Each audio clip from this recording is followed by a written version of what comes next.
महाराष्ट्राचा आणि prime time bulletin मध्ये पुढच्या तासाभरात आज दिवसभरातल्या सर्व महत्त्वाच्या घडामोडी आपण बघणार आहोत। सुरुवातीला आजची सगळ्यात मोठी बातमी आहे पश्चिम बंगाल विधानसभेचा जो काही निकाल लागलेला आहे तो आपल्याला माहिती आहे, मात्र त्यानंतर तिथे ज्या घडामोडी घडतायत त्याच्यामुळे सगळ्यांचं लक्ष आता बंगालकडे आहे। मी मुख्यमंत्री पदाचा राजीनामा देणार नाही असं ममता बॅनर्जी म्हणतात। त्यांनी आज पत्रकार परिषद घेतलेली होती आणि त्या ठिकाणी त्यांनी हे सांगितलेलं आहे, मी राजभवन मध्ये जाणार नाही असंही ममता बॅनर्जी यांनी पत्रकार परिषदेमध्ये जाहीर केलं आहे।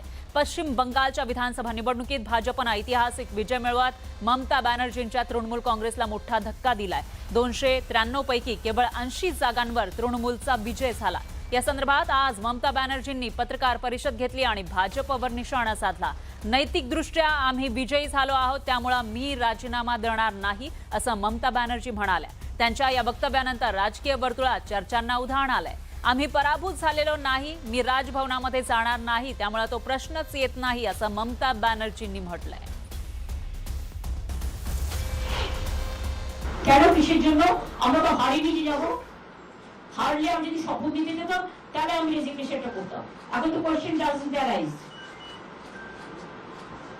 জোর করে দখল করে যদি কেউ মনে করে যে আমি কি রেজিগনেশন দিতে হবে, no, not that. Now also I want to say that we didn't lose the election. It is their forceful attempt to defeat us. Officially they may, through election commission, can defeat us. But morally I am telling you that we won the election. दरम्यान ममता बॅनर्जींनी राजीनामा देणार नाही असं जाहीर केल्यानंतर भाजपकडून त्यांच्यावर जोरदार टीका करण्यात आली आहे। ममता बनर्जी है कि वो कह रही है कि हम हारे नहीं हैं और हम रेजिग्नेशन नहीं देंगे। This is the sense of entitlement and anarchy. ये कहानी है अराजकता की और ये कहानी है एंटाइटलमेंट की। मैं ही रहूंगी, मेरे अलावा कोई और नहीं रहेगा। संविधान मेरे से शुरू होता है और मेरे पे खत्म हो जाता है। अगर मैं नहीं तो संविधान नहीं, मैं नहीं तो लोकतंत्र नहीं। मुझे ही केंद्र बिंदु में रखकर सत्ता चलेगी, अगर मैं नहीं तो सत्ता भी नहीं चलेगी।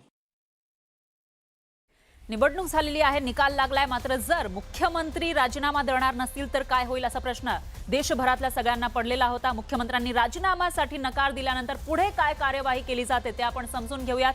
ग्राफिक्सच्या माध्यमातून कार्यकाळ संपलेला आहे, त्याच्यामुळे विधानसभा विसर्जित केली जाते। म्हणजे ममता बॅनर्जी या मुख्यमंत्री म्हणून निवडून आलेल्या होत्या 5 वर्षांपूर्वी आणि 5 वर्षांनंतर त्यांचा कार्यकाळ संपताच विधानसभा ही विसर्जित होते। जुनी विधानसभा आणि सरकार आपोआप बरखास्त होतं। जे आधी निवडून आलेलं सरकार आहे ते आपोआप बरखास्त होतं। याचा अर्थ ममता बॅनर्जींचं सरकार सुद्धा आपोआप बरखास्त होईल आणि काळजीवाहू मुख्यमंत्री तात्पुरती व्यवस्था बघतात। निवडणुकीच्या काळामध्ये जे आधीचे मुख्यमंत्री असतात ते काळजीवाहू मुख्यमंत्री असतात आणि ते तात्पुरती व्यवस्था बघतात, त्यांना धोरणात्मक निर्णयाचे अधिकार नसतात। त्याच पद्धतीने ममता बॅनर्जी सुद्धा आता काळजीवाहू मुख्यमंत्री आहेत। नवीन सरकार स्थापित होईपर्यंत बहुमत असलेल्या पक्षाला यानंतर राज्यपालांचं सरकार स्थापनेसाठी आमंत्रण जातं। म्हणजे राज्यपाल ज्यांना बहुमत आहे अशा पक्षाला आमंत्रण देतात सरकार स्थापन करण्यासाठी आणि पश्चिम बंगालमध्ये बहुमत भाजपकडे आहे। काळजीवाहू मुख्यमंत्र्यांचा राजीनामा संविधानिक प्रथा आहे।